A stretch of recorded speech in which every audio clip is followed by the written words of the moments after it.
Today we are in Wellcamp filming a load restraint video, and who better to help me film this video than Warrick Higgins from Higgins Services. How's it going, Warrick? Good, thanks Phil. Mate, we are going to have some fun today with your truck and one of our 20-foot shipping containers. Ultimately, we're trying to demonstrate the importance of load restraint.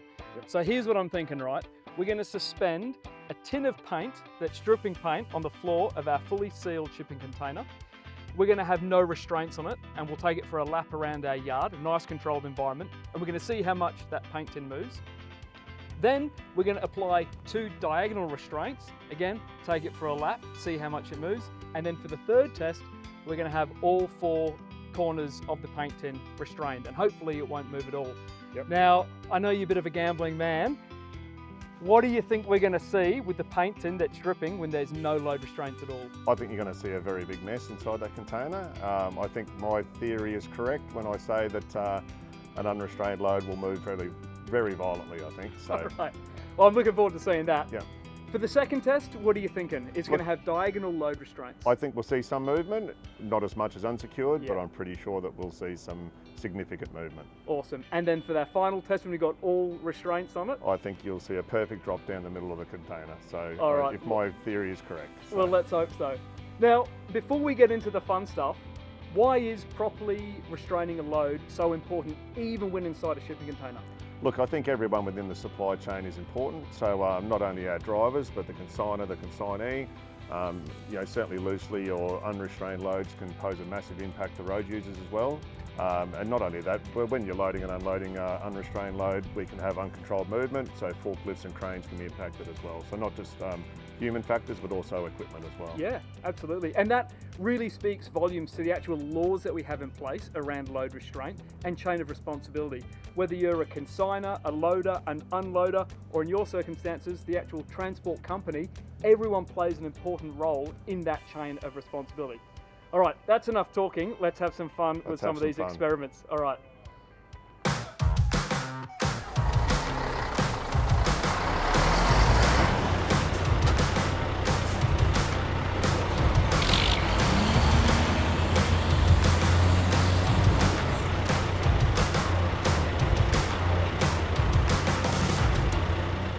Oh, look at this.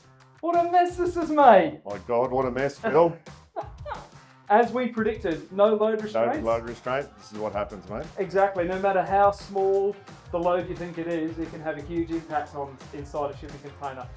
So what we're going to do now is, this is no restraints. We're going to put 2 restraints in diagonal corners, and we're going to see what impact that has on the load moving. We should see some improvement, but I don't think it'll be enough. That's it, mate. All right, let's get into it. I'm excited.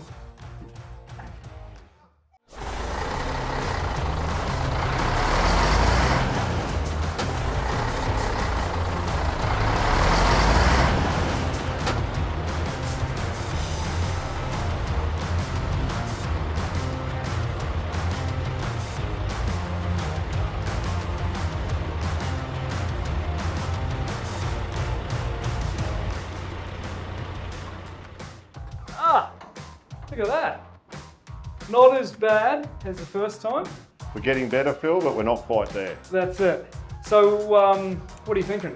If we don't have the proper restraint, we can cause unwanted friction on the existing straps.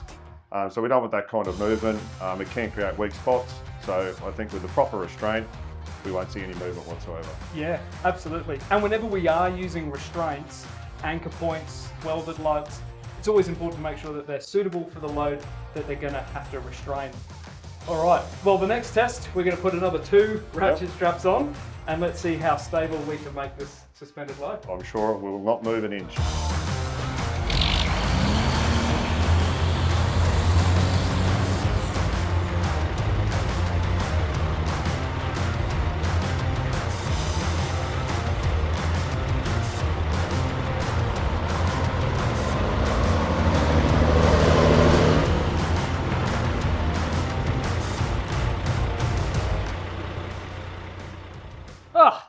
As predicted, barely moved an inch. Yep, certainly our theory was correct, Phil. I think little to no movement with properly restrained load. Absolutely. And I think most of that mess that the white has made is just it pulling on itself. Yep. I don't think this thing has moved at all. That is solid, and that's exactly how loads should be restrained. Excellent. Theory proved. Theory proved, my friend. Love it. Thank you. Right, man, that was a bit of fun. I'm glad we did that, and I think it really highlighted the importance of properly restraining loads. What are some of your takeaways from today's experiment, and what would you want to communicate to people when packing shipping containers? Look, first of all, I'd hate to say I told you so. I think all my theories came correct. Yes. But look, it certainly highlights the importance of weight distribution within a trailer. Certainly in sealed containers, you know, there's some important things that people can do to assist our drivers, and certainly the other members in the supply chain is, you know, photographing loads inside to show the drivers what's actually happening inside there.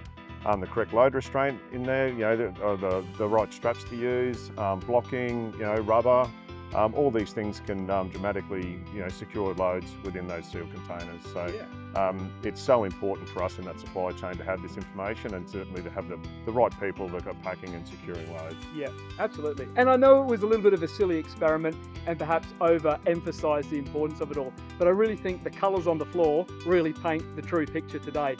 And of course, there are some really good resources available freely on the internet. For example, the National Heavy Vehicle Regulators Load Restraint Guide.